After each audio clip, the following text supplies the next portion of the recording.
Roush Racing at the time was the first team to do a reverse scheme, right? I mean, that's the way I tell it. It wasn't unusual to leave here on a Thursday afternoon and not see an email till Monday morning. You know, it's a completely different world. You can't. I remember my first boss, Stephanie Smith. She telling I wanted to get text on our phone. We don't need that. We don't need text on our phone. It's ridiculous. Call somebody. You know, and that's all you do now is text. So the technological advancement, it really changed. It did change the world, and it changed what you did here a lot, and it changed the way we operate. Interesting. There was a fight really to start them. A lot of people didn't want to. A lot of people here didn't want to have them. They could only see the negativity that could be attached to it. So I remember sitting in that boardroom down there and literally having to have arguments to even have these channels.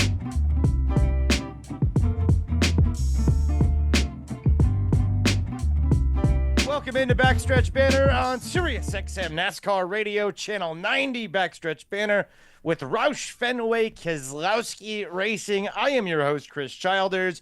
Today, my co-host is the fabulous Elijah Burke, who is a great team member there at RFK. And Kevin Woods is the big guest today. What are you giving me those hand motions for? I was going to introduce you. You're the featured guest. You're the guy. You're leaving. You're exiting RFK. Everybody is sad. I found out. I started crying. I mean, I think of you and your elegance at the racetrack. I will be shredded next time I go and you're not there. I'm coming to you, Kevin Woods, who's the vice president or something or other at RFK, who is leaving very soon. This is his last week in the building. Kevin, hello, pal. How are you? I'm glad we didn't overdo it there in the first segment, Chris. That's great. Kept it level tone there. Good deal. Good job. Hey, you relax over there. You don't have to be so. Relaxed. If I was more relaxed, I'd be laying down, sir. Yeah, but the monotoneness is making me uncomfortable, Kevin. I need you to pick it up a little bit. I need you to pick it up. But we got Elijah with us today. We are coming off COTA street race last week. It was kind of a mixed bag. Chris Buescher got himself in the top 10. He's gotten pretty good on these courses. Brad Keselowski fought. He scratched. He clawed. He went P15. And then for Ryan Preece, a little bit of bad luck. He had the fuel pump issue and was in a pretty good position. Just bad luck slowed him down, and he ended up P33. So, Elijah, we're going to talk to Kevin in a minute and go down memory lane and talk about all the great things that he's accomplished in his illustrious career. But how's the team feeling after COTA last weekend, sir? I think it's a mixed bag for sure. I know Buescher's our road course ace for sure. He had the best average finish in the next gen car going into that race at road courses, and he improved it even with the 7th place finish. I think it was a crazy race with these new cars. Everyone's just bumping and shoving and running into each other on the road courses. They changed the course too and made it even more condensed and more chaotic. I think they're good. I think not everyone's where they want to be in points to start out, but Chris is overall. I think that was good to stay away from the melee, as he said on his Twitter account. Brad with the freaking gutsy performance to, overcome the cool suit failing and those hot temps inside the car. That was a heck of a drive by him. I think people don't realize how hard it is to do that just from talking to drivers or crew members about it afterwards. And for Preece, it sucks for him to have that mechanical issue later in the game because he's come a long way on the road courses. He got out of the car, and we're talking in a video for social afterwards, and he's like, man, I can't wait for the next road course. And he's a short track guy. So he's got a little bit of finesse going at the road courses now. He was really rolling, but I think it's just a matter of him getting the bad luck out of the system. He's going to start setting sail for better days. Kevin Woods, the Vice President of Marketing and Communications for RFK Racing, is the official title. I've got it written down. Very prestigious, very important.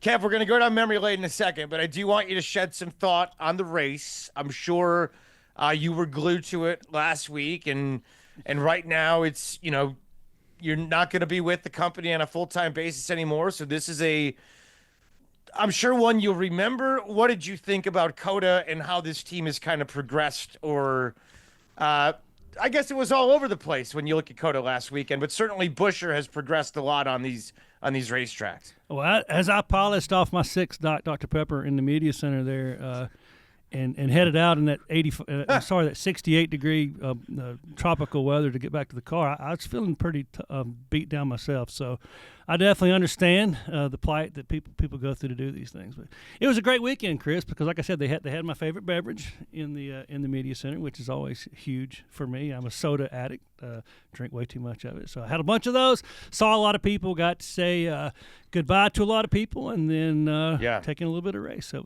it was good. COTA's a great facility. It's a fun place to be. So good. I like Dr. Pepper race as well, but did they have RC Cola also in attendance? Did they have that on hand? No. Probably in 1976, maybe. But no, dude, I'm telling you, I was at the Cotton Bowl, and it's sponsored by Dr. Pepper, and Dr. Pepper owns it now, and it's around. It's around, so I'm kind of surprised. Not at the COTA Media Center. Oh, I'm telling you, Elijah, they had a wide you are variety missing out. of beverage, so it was really good. I had an RC yesterday, and it was lovely. Even though I'm sure we don't need to say their name on a NASCAR show, but anyway, I'm glad you had your favorite beverage. Anyway, Elijah, you know what? You can get all that stuff at Kroger. Let's tie it all together, baby. That's right. It all goes back to the partners. At Kroger. Incredible sponsor. Go get it there. Elijah, looking ahead, because I want to have plenty of time to go down memory lane with Kevin, because Kevin, I'm kidding aside, Kevin's somebody I've admired for a long time, I've respected, and I really thank him for letting me be a part of RFK Racing. I certainly would not be here without him listening to my college sports radio show and having a friendship and bugging him to go to the track every once in a while when they're in Nashville. So I cannot wait to because we've had all these other guests on over the last couple of years that Kevin has been a part of because he worked with them, and Kevin's asked these questions. But it's time now to have Kevin's stories and to get Kevin's side of all these crazy things we've talked about, from the Gong Show to whatever. So we'll do that in just a little bit. But we could take a quick peek ahead to Phoenix, and then we'll go ahead and move on to pay tribute to our buddy Kevin Woods. But this weekend we have, I believe it's Consumer Cellular on the number 6 car, Kroger. And Thomas is on the 17, and then Solomon Plumbing. I love them. And I love the way that the wrap looks on the car. It's so clean and cool.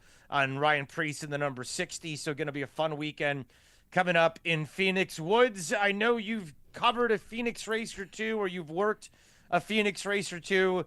It's been a race that's decided the championship. What stands out to you about this track and the way RFK is positioned, sir?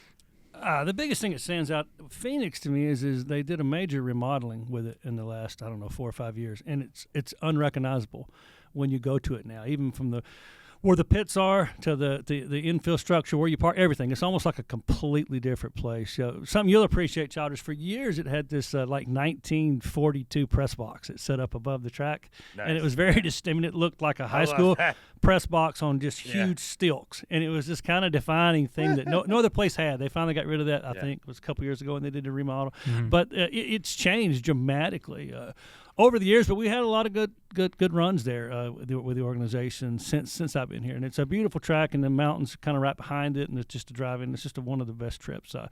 We used to go there we went there in spring. We used to go there in the fall. Now it's the last race. They kind of moved it around, so it's got a lot of history there, and always a fun place to go. And I like that area to be. I'm a big Phoenix Suns fan, so I caught a few games there. Are you really? Yeah. Nice. It was good. It was really bad, and then it was good, and then it's kind of not good again. But able to go see games and stuff out there. So it's always been it's crazy watching. We stay out by the football stadium now. And I can remember when they built that, it looked like a big flying saucer landed in the desert. There was nothing there. Nowhere. Yeah. I was going to a race one day with Mark Martin's business partner. We ran out of gas, and there was one gas station in that huge football stadium. And I remember him pushing the car behind, and I was too stupid to get gas. And now it's like a city there. It wouldn't be a big deal at all, but it's kind of crazy to watch the growth there. But great track, a lot of success for the organization, and we'll be a first chance to see, we've had super speedways and a road course, and now you'll get into a different kind of racing, and that'll tell you a lot about maybe what you have to expect coming down the pike there, is you'll have quite a few of those races. Yeah, Elijah, what's been the buzz in the garage this week is I think this is our 4th race, and this will be the first time we see this year's version of the cars and the 60 on a short track this year. Yeah, no, there's been a lot. I think for us, you kind of look at the first few races and you see the 2 super speedways and the drafting tracks, and you get into the road course, and now you get into a short track, and we're starting to get into with even an intermediate at Las Vegas the weekend after. you're going to start to see the cream rise to the top and see where, what teams are going to stack up. And for me, this is something very subtle for the road crew as well, but I always care about, I think it's after the 5th race of the year, based on where you are in points, is how they set the hauler lineup in the garage. And that's like my side quest, and I have nothing to do with it, is just to pay attention to if we're going to end up being closer to the front, because it makes our job a lot easier when we're walking back and forth in the garage. Makes the cruise a lot easier, makes the inspection process a lot easier, small stuff like that, just a little added thing. But I'm waiting to see how we're going to perform this weekend, the next weekend, and then where we homestead after that, because then you're going to have a pretty good shakeout of like, all right, who are the contenders and the pretenders. And I know Kevin was talking a minute ago about looking back at the past. I just wanted to bring one thing up because I know this is like, Kevin, this is your last episode. Big show. And for Kev. The social media, one of the social media people sitting here at RFK, Kevin is the OG admin on the RFK accounts and kind of started them way back when. This is probably over a decade ago, around there. Yeah, around a decade ago. Around a decade ago. So it's so I want to get your perspective. It's like 2010, 11, 12 is when it really got going. Oh yeah, I want to get your perspective on starting that and the landscape that's changed from when you started your job and social media wasn't even a thing, and now it's your organization can't almost survive without it these days in modern culture. Says the social media guy. Yes, job security. Well, he's right. So, job security. Yeah. So I just want to get your perspective because how the Roush accounts, the RFK accounts have such a unique tone that you set up, and you give us a great sandbox to play in. And I want to give Kevin credit on just from what he had started and built, like RFK accounts. I remember following them as a teenager in high school, and it was just such a different presentation or approach to social than anything else. And we've still taken that, been able to run with it. And like, where did that all come from? Where did it start? And how has it transitioned over the last few years, or even the last 10 years, we'll call it? That is not the way Eli talks when he runs up and down the hallway talking about me during the day, just so everybody knows. That was a lot of love. Yeah, that's the first I've ever heard any of that. Hey, I echo it. We started these channels in the earliest incarnations. There was a young lady here named Sherry Herman, myself, a guy named Chip Farrar, and everybody had been kind of different things. Nobody was a set social media person. As we started them, it was very interesting. There was a fight really to start them. A lot of people didn't want to. A lot of people here didn't want to have them.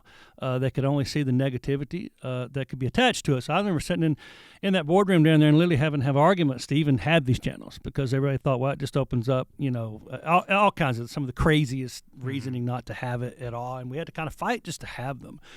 And then once we got them secured and going, a lot of it, I think, was, the product of, some of it's a product of our, the kind of the culture that we at least had here and the group of people. And some of that came from Jack Roush, to be honest with you, because Jack is a person that, could joke around, could have a good time, could tell a joke, could have a sense of humor, could be serious at the same time and expect it a lot. But we were able to, because of that culture we had, take a lot of leeway and just have fun. And we kind of early on with the Twitter, my philosophy was to make it like a jumbotron at a football track, just kind of entertaining and funny. I mean, a football field or a basketball arena. Just have fun, entertain people, and sometimes, to be completely candid, we didn't have the most unfortunately, we were the heyday of success here was pre-social media. Mm-hmm. So by the time social media came on, it actually was fortunate in some ways. But I was never able to take that a platform like that and to utilize a Mark Martin or even really a Carl or Matt that kind of came too late. So a lot of times, sometimes we had issues and struggles. Off the track, but we were able to kind of make up for that being really creative on social, and I have to give a lot of credit with like Ricky Stenhouse Jr. and Trevor Bain early on. They were willing to really let us do dumb things to entertain people. After a while they'd had enough and they shut me down. But they gave us a lot of leeway, and we had a lot of fun with that. And that kind of established the kind of good natured fun to it. I can't be the only one, by the way, that's thinking about what Woods could have done on social media had we have had it when Mark Martin's big sponsor was Viagra. right? Probably nothing, because regulation. You would have done something brilliant. Regulation is a terrible thing. But yeah, I mean, it would have been great to have been able to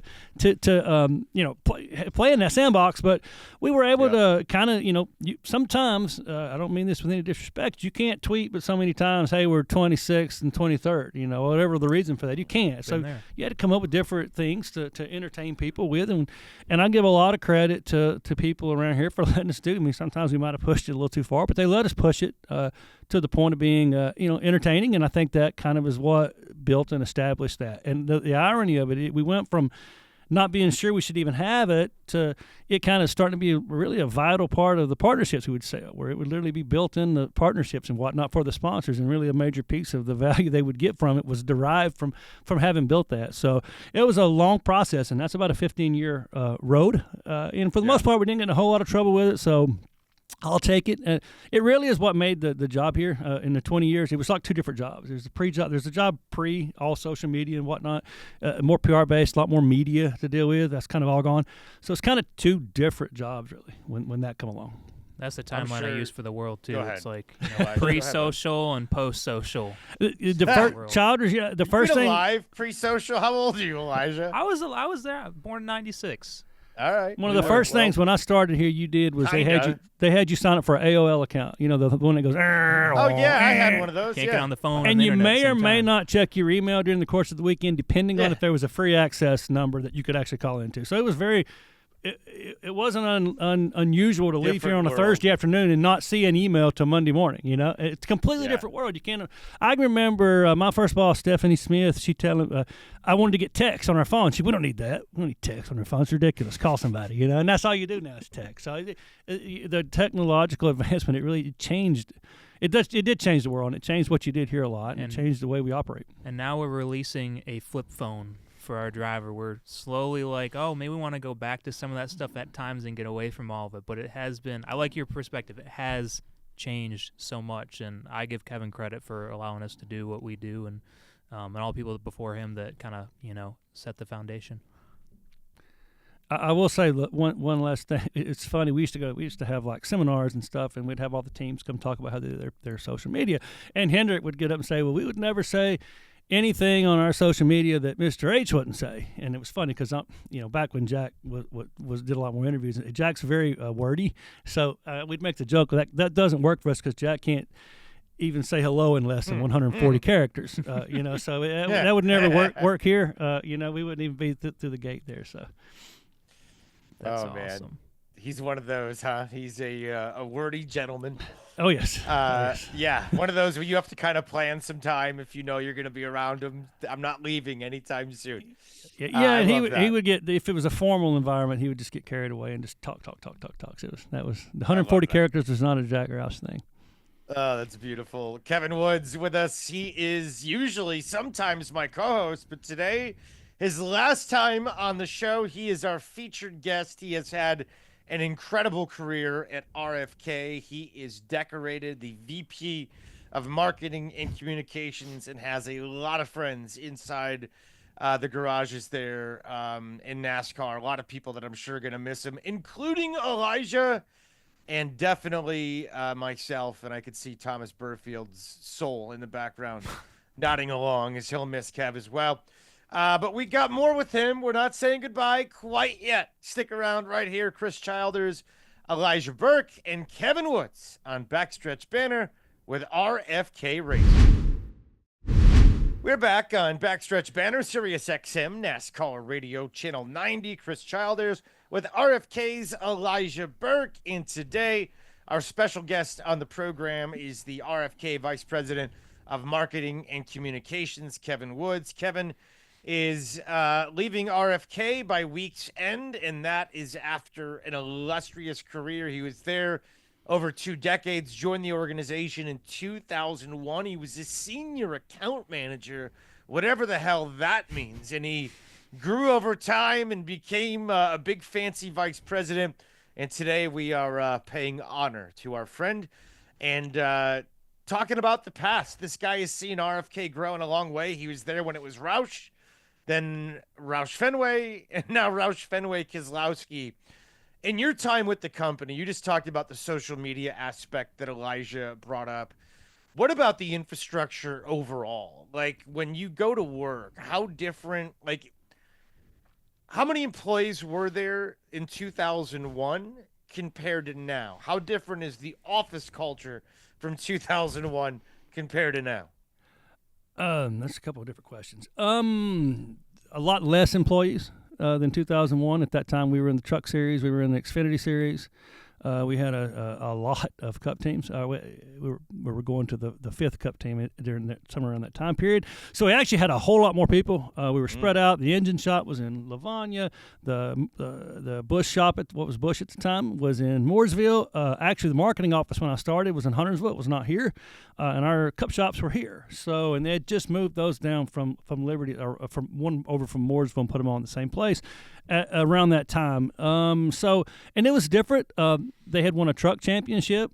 Still hadn't even won what's now Xfinity or a Bush championship, and had not won a Cup championship. So I've been really close with Mark a lot of times. Mark Martin and Jack had not won. So they really, the success that would come hadn't quite happened yet. It was getting there, but it wasn't there yet. So I really hit it right on that next year, 2002. Buffalo won the Bush championship. Mark almost won the Cup championship, and then over the next couple of years, we won multiple championships in Cup and several more Xfinity, Bush, Nationwide, whatever all that was called, championships as well. So there was the place. It was still a lot of it was hungry at the time. I mean, I got here. Kurt Busch was a rookie. Kyle Busch still drove a truck here when I first started. So that's how long ago that was. And over the course of time, the business of NASCAR changed, and the Truck Series wasn't as viable, and the Xfinity Series wasn't really as viable. You didn't develop drivers the same way that you did back then. You kind of more hire out now than back then. It was all about development. So we had all these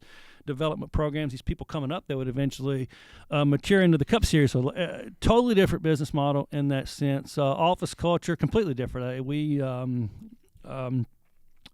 Most days are suit and ties for people. I remember I come in here wearing mock turtlenecks and sport coats, and people thought I was going to get Jeff Smith was going to fire me for it, but he ended up actually wearing mock turtlenecks and sport coats. Wow! So Jeff, if you're listening, you're very welcome for the fashion advancement that I brought you. But it was a lot. It was we dressed like bankers, and we worked bankers hours plus 40 a week, and it's a totally different culture. You weren't able to do. I mentioned you couldn't even check your email on the road, so you weren't able to do your job just anywhere. You had to be here a lot to do it, and we would stay here till the plane left on Thursday. The travel was way different. You left on Thursday, sometime during the day. You got back Sunday night in the middle of the night, and then you started all over again. So a lot of times you'd go to get your suitcase, and you hadn't unpacked yet. You'd have to kind of repack it to go to the next place, and you're still full of clothes. We did fly. We had 2 727s. It was fantastic. So we got to places really fast and in pretty good comfort. That was not done because Jack believed we should have luxurious airplanes. He knew that was the fastest way to get 200, 300 people to a racetrack and back, because they could get their butt back in the office in the shop and be at work on Monday or as early Tuesday as possible. So that was the reasoning for that. So that's completely different. A whole lot's changed actually. What I guess what hasn't changed is the goals were always to win races, and Jack didn't. That's what he does. This is Jack's golf. Jack doesn't golf. Jack doesn't own a boat. Jack doesn't sell cars. Jack passion. That's his passion. He has a very successful company up in Lavanya, Michigan, and that's work. And this was passion, and he put a lot into it. And he was here all the time, and that kind of is what set the tone for what the culture was here at that time. Was really good, bad, or indifferent, the way Jack was and the way Jack thought. Yeah, I was gonna say, Kevin, I know you kind of you were here, Roush, till what year in the beginning? It was like 07? This was Roush Racing until through 2006. It went to Fenway in 7. And I went with Mark Martin for a little while to company called Ginn Racing that got absorbed by Dale Earnhardt Incorporated. So I actually got a year-and-a-half stint at Dale Earnhardt Incorporated, which is always an interesting thing to look back on. And then once that was coming to the deal, Mark was going back to Hendrick, and it was in my best interest just to go home. So, I sent Jeff Smith a note and told him I'd learned that prodigal son lesson, and I was ready to come home, and I'd be quiet and behave for at least a little while if he would have me back. And I was fortunate enough that Jack okayed it, and they let me come back to work here. I love that. I'm glad that they let you come back. And that was in 2009. I didn't know about your Earnhardt time, but yeah, go ahead. Sorry, Cap. Yeah, no, I was back. I came back in 2009. So, and it was great because I'd learned a lot. And, I watched a lot at DEI that, quite honestly, what happened when we went to Ginn is he was a real estate guy, and that was in 2007. So if you do the math on the economy and real estate and all that around 2007, 2008, you can kind of figure out what happened. And I was able to see a lot. They were on the front end of that recession and what happened to not just the sport, but the country, the world. Companies began to teach themselves how to market in a more economical fashion without, being so frivolous with the way they spent their money. And over time, we'd see a lot of the same thing here. We were better prepared for it when it happened here, fortunately, than those other companies were. But everybody took the haircut, and it changed the sport tremendously. When I first got here, all those cars all those sponsors, you mentioned Viagra and DeWalt, and there was Rubbermaid, there's a few other, they were all in the car pretty much 38 times a year. Yeah. And so that changed the way you did things. And they all had agencies, and, we did a lot of contract fulfillment and show up and do it. And over time, because of that efficiency that those companies learned in their marketing to buy less races, ask more out of the team, we kind of morphed more into an agency type environment here. It really changed a lot of what, back then we really didn't have a whole lot to do in terms of helping our partners market. Or now, we have whole departments full of people that help with content and ideation, and it's still the contract fulfillment, but a lot more. Most partners now don't have a full-on agency with 5 more people working on. Some do, but most don't. So it really changed a lot of what we did there. But I saw the early end of that change at those other 2 teams based on what happened to them, because it all boiled down to, you really realize, it was the first time I really realized, if you don't get the partnership and it's not successful, you will go away. No matter who you are. This is pre-even charter. So without the funding, there is no team. It doesn't matter how good you are. It doesn't matter. Dale Earnhardt Corporated had been around 25 years, I believe, or 26 when that happened. So, there was no guarantee of tomorrow. And it didn't happen because people there weren't trying or didn't care. No matter what people really think, it's not the truth. People that were there did care, and people there had been there a long time, and they tried. And, it just didn't work out. And everybody, even now, you're still 1 or 2 bad things away from that potentially happening. So you always got to be on your toes in this sport. Is there, I guess, a moment or something from those 20 years of working at RFK and then DEI and then coming back over here to RFK, for you that kind of stands out, like a story from the road or traveling, or like a driver story or something that you usually like to recall or retell, or when you see, one of the old drivers like a Mark or a Matt or a Biffle or something like that, and you're like, oh, you remember when XYZ happened, or something that stands out to you that you'd share? There's lots of it. Holistically, I would say honestly that the time spent with Jack is what really, not just one particular thing, but all of it is what stands out. There was a period of time when forever Jack wouldn't get a motor coach because he didn't think, but when he had one and it broke down, and I would I had to drive him back and forth to the and that was just a ton of time with a guy that, in my opinion, is kind of like the American dream, and to get he came from kind of nothing and just built himself into this thing, and he's not a person that lectures you on what you should be. You watch and you learn, and being able to just do that holistically. On a lot of different, over a period of time, and see how they handle themselves and see how they do things. That really was the biggest privilege of it, probably, and it probably is what kept me here as long as I was here. I had if you're going to go to work in sports or professional sports, you want to work with the best, and I had the privilege of working with Mark, who's a Hall of Famer, and I think one of the best that's ever done it. And I had the privilege of working closely with Jack, who's a Hall of Famer. I had the privilege or misfortune, if he would be watching this, working real closely with Matt Kenseth for a year or 2 there, and I think he's one of the. Those are all Hall of Famers. I remember when we hired Carl, and I watched Carl grow up right in front of your eyes. He's in the Hall of Fame. So Kurt Busch, oh my God, he was so fast, and Biffle, and being able to really just to be able to say you worked. In my opinion, I got to work with some of the best race car drivers. I didn't come into this sport as a huge race fan, but if you just pull back in terms of athletes, I think I got the opportunity to work with some of the best that's ever done it, and that's a privilege and humbling, and probably something that I didn't appreciate enough during the moment. I think the sport's really synonymous and bad about you not appreciating things in the moment, because the next moment's just always so just right around the corner. There's no real time to stop and take a breath, and it's probably something I wish I'd have done more, was appreciate some of the things that I got to see and do. I honestly, if you look back, I think sometimes you remember the losses stand out sometimes more than the wins in a weird way, and but that is what is able to being able to watch Mark Martin at certain times when things didn't go right, and and I knew he was mad and he was hurting, but he get in front of that camera and he wasn't being fake, but he could relay across that camera to the normal person whose shit doesn't always go right for. And you would get that, and you could see that, and you could learn a lot from that, because every day's not a great day, and everybody's not the homecoming king, and somebody has to lose, and how you handle yourself with that in that moment is really what defines somebody. And we won a lot here, and we lost a lot here, and what stands out to me more is the way we probably handled the times that weren't as good as the great times. I guess a moment, if you want to stand out, I went down to Carl Edwards tied for the championship in, I don't know, 2011, maybe 12. 2011. Y'all know.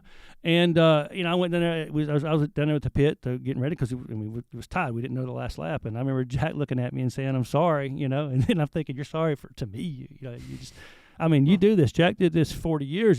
He won 2 of these things. And he was that close to, that's how hard they are to win. It's a big moment, a big deal. And that's the way Jack thought. I'm sorry, I let you guys down.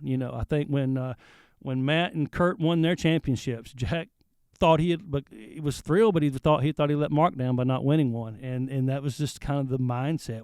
It never was quite enough, and there was always another mountain to climb. And there's all kinds of different stories granularly that would stick out, but really it's just there was a grit to this place that resonated with me early on, and I like, it meant, we didn't have the flashiest shop, we didn't have the fanciest, really anything, but we went to the track and we beat the hell out of everybody, and that there was a sense of pride that came with that, and I enjoyed being a part of it, and just being able to see the people, the players, it meant it gave you that extra oomph to want to be better yourself. Kevin Woods, our guest today on Backstretch Banter. He is leaving this week as the VP of Marketing and Communications for RFK. He will be in a consultant role. Elijah tap out, and we will bring Thomas Burfield in, who is also a key member of the RFK team. And we got some more questions as we walk down memory lane with our buddy Kevin Woods right here on Backstretch Banter. Stick around. We're back here at Backstretch Banter, Sirius XM NASCAR Radio Channel 90. Chris Childers, Thomas Burfield now co-hosting with me. Elijah Burke has gone to the other side. I guess he's now running the camera. So the 2 social media studs, I call them, the 2 promotional fellas and marketing gentlemen and social media savvy guys are tag teaming today as co-host as we honor Kevin Woods. So Elijah, we said a lot, Elijah and I did. So Thomas, I want to give you first question here. Oh. Go ahead and pay homage and find out what you've always wanted to from your hero, Kevin Woods. Go ahead, sir. I feel like this is the roasting of Kevin more than it is. It's like the days of your life. Yeah. These are the days of your life. You probably have no idea what that is, but Woods does. He's old. I do not. No, I do not. He's old. He knows. What year was it released? Long time ago. It's on for 70 years, but yeah. Oh, it was a show. Yeah. These are the days. Yeah. Go ahead. Go ahead, Burfield. So, I think you know the answer to this. I feel like I'm a Is he like pulling a Garth right now? No, I got you. So I think I know the answer to this because of who your favorite character is in the DC Cinematic Universe. but what was your favorite program to work on here? My favorite character is the Green Lantern. So it'd be the Justice League program, Justice League 400. We had all of our cars. They were superhero cars: Batman, Superman, Green Lantern, Flash. Mark was Batman. Funny story, Jeff Burton was supposed to be the Green Lantern, and he actually learned the whole Green Lantern creed, which is interesting. And then he ended up leaving the company, and Carl Edwards replaced him. So Carl Edwards actually ran the Green Lantern car. It's his first ever race here, and there were actually T-shirts that had both one Jeff Burton. They changed it. That's how fast we made merchandise back then. So that was a great one to work on. Yeah, that's awesome. Did you have merch? Like, were you guys making it in house back then? We owned a company called Team Caliber, and so we owned our own merchandise company, and we turned out merchandise. Yeah, you have the diecast still in your office, or did you take those home? I don't take anything home without express written permission. Thomas. Well, you own them. Yeah, I own them. I bought them. Yeah, I'm sure I have a Batman diecast or two. It was actually last week when we were talking about Drew Blickensdorfer on here, dropping messing the lug nut up, costed Mark a win. That was the Batman car, and he got beat by Greg Biffle in the Flash car. So it made sense. The world's fastest man won the race. There you go. That makes for a better and if you really want if you really want a better story, the funniest part of that whole weekend, there was a couple of things. They had the characters come. They didn't have Batman. We had Batman come later, but Wonder Woman was about 7.5 feet tall. And it was more accurate. She was straight up from Amazon, like in the movie. She was huge. Yeah. And there's actually a picture of her and Greg Biffle. I would encourage anyone to Google search this picture. I will not describe it, but I would encourage you to Google search this picture and look at it because it is hilarious. And there's actually a picture of Jack doing the Green Lantern in Victory Lane with the Flash. But the funniest part of this is when we got there in the weekend, they had the characters, and the Flash comes to the track. And I don't know if you're familiar with comic books, the Flash is just basically a leotard red suit, right? And the Flash was not only the world's fastest man, he was very well endowed. And so the track president at the time sees this, and he tells the DC people, the Warner Brothers people, he's like, yeah, the Flash is going to have to go get a cup. Oh. And the DC people are like, no, the Flash doesn't wear a cup. And the Michigan president was like, well, if he's going to be on this track property, he will either get a cup or he can world fastest get his ass out of here because he's not walking around here looking like that with kids and stuff. That was a double he was entendre, the Flash. Yes, yeah, it was. That was the most interesting part of the weekend. That was a lot of fun. That was a great program. We actually had a couple of those. Good to be the Flash, I'll tell you that. Go ahead, Thomas. Yeah. So, is this true or not? So you were the first team. RFK was the first, or Roush Racing at the time was the first team to do a reverse scheme, right? I mean, that's the way I tell it. To my knowledge, there's somebody will call and tell you or not, but we literally, because I was the comic book, there's a character called the Reverse Flash, and if you just take everything on the Flash's suit that's red, you make it yellow, and vice versa. So we took one of Mark's cars in 2003 for a night race, and we made everything that was black white, and everything that was white black. And they ended up, the crew chief loved that car so much over time, he would make up reasons not to run it during the day. So he'd be like, really? we don't have time to repaint it. And finally the sponsor was like, all right, we know you have time to repaint it. I know you just, it's Pat Tryson, who I believe it's his birthday today. So happy birthday, Pat. Happy birthday. Pat loved that white car, so he'd come up with all these reasons to run it. And if you look, Mark won a race in Dover in 2004. And the car is white. So if you're wondering why that car is white, it was not a night race. But Pat Tryson liked white cars, and we let him get away with it for one more week. Sounds like Busher now with the Fastenal car, right? He was trying to get that thing painted white for the longest time, and he's finally got success this year. He just loves it. It's really, it's a really good looking car. Shout out Fastenal, but yeah, it's interesting how like the theory now is like black race cars are better. For different reasons on TV and whatnot, it's more visible. But it's weird in person.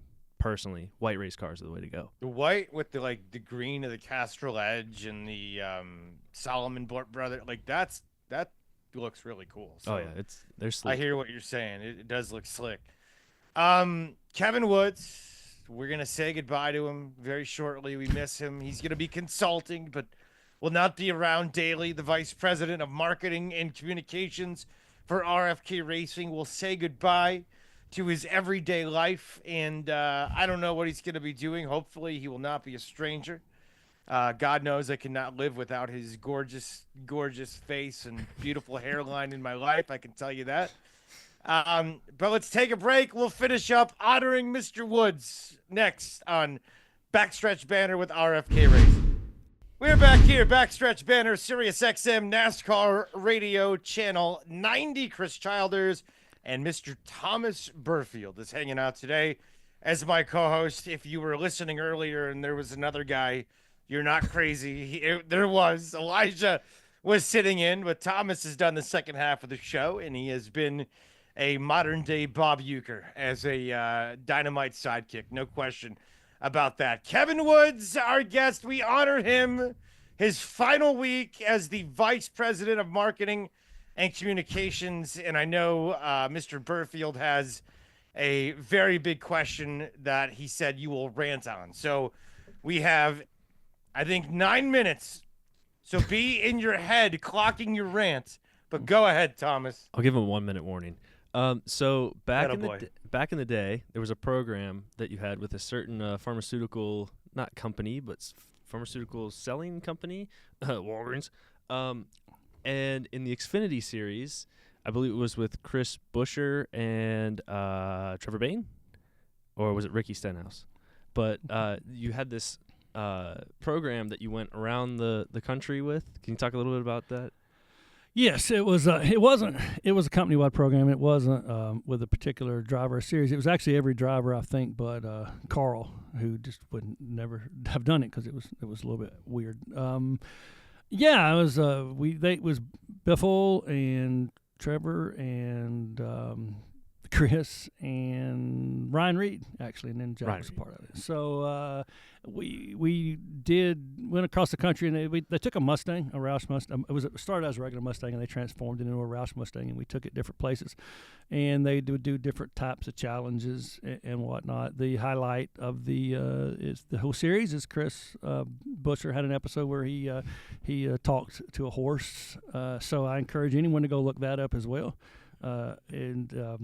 So yes, Chris has full dialogue and makes a bet with a horse and named Trigger, I believe, and loses the bet and has to pay the horse $2,000 on his Balance Financial Walgreens prepaid MasterCard presented by Visa. So, which we said, I don't know, 1,000 times per 8-minute episode. So it was an interesting series, and me and Chris got to spend a lot of quality time together. And other people, me and Nancy Padula, a lot of hours in this Mustang that was painted like a off-colored American flag, and ultimately at the end of the year given to a contestant winner. So that was, and you know what though, it's when you look back at the whole thing, the stuff that stands out the most is the people, and spent a lot of time with a lot of good people, and got to know a lot of, even like Chris or what, I picked Chris up. First time he ever ran a race here, Trevor Bayne was sick or something, and they sent me to he was sick. I just can't remember the exact details of it. And they sent me to the airport in Richmond about 4 o'clock in the morning, it felt like, because the old Richmond races were all night. So the races aren't till like 9 o'clock at night, it seemed like. And this week, I'm picking him up at 5. It was a very long day. I'd never met him, so I picked this kid up with his bowl cut, haircut, and he looks like he's about 10.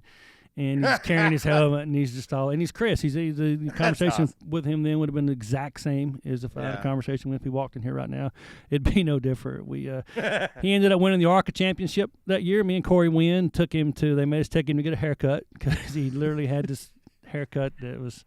And buy him I think I gave Chris a sport coat. I think he still has it. Chris didn't have a sport coat, so I let him borrow a sport coat, a black sport coat, and he never gave it back. So assume he still has it. Knowing him, it's hanging there somewhere in his garage or something like that. But those type of things, a lot of fun. A lot of fun with a lot of people over the years. Your Greg Biffles of the world, and just your Patrick Rogers, when Jackson Martin, Nancy Padula, Andrew Perry, just great times, great people. That's what will stand out for me in this job.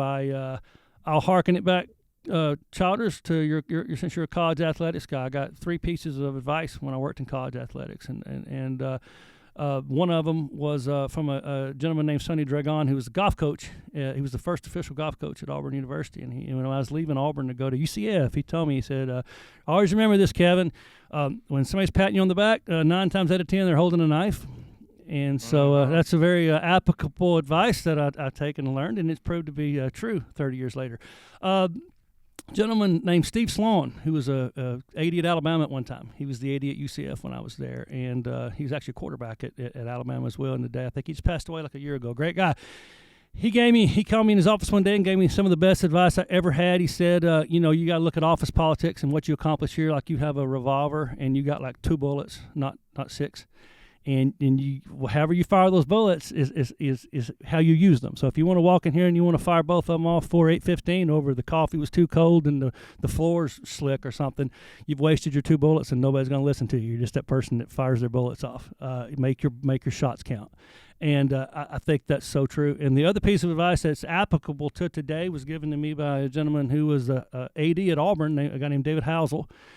As I was a kid there, he said, when you're in a situation, when you do your career and you get to a place where you get too comfortable or you're too good at it or it's too easy or you're not challenged in the right way or you're not growing, however, it could be good, bad, or indifferent, it's time to move on.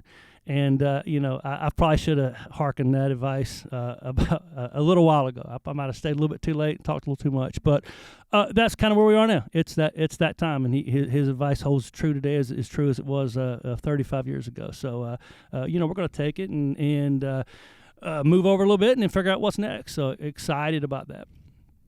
Well, I'm excited for you, my friend. Are you going to be watching all the races? Or are you now that you're chilling, are you gonna go on a beach somewhere? What are we doing in the immediate?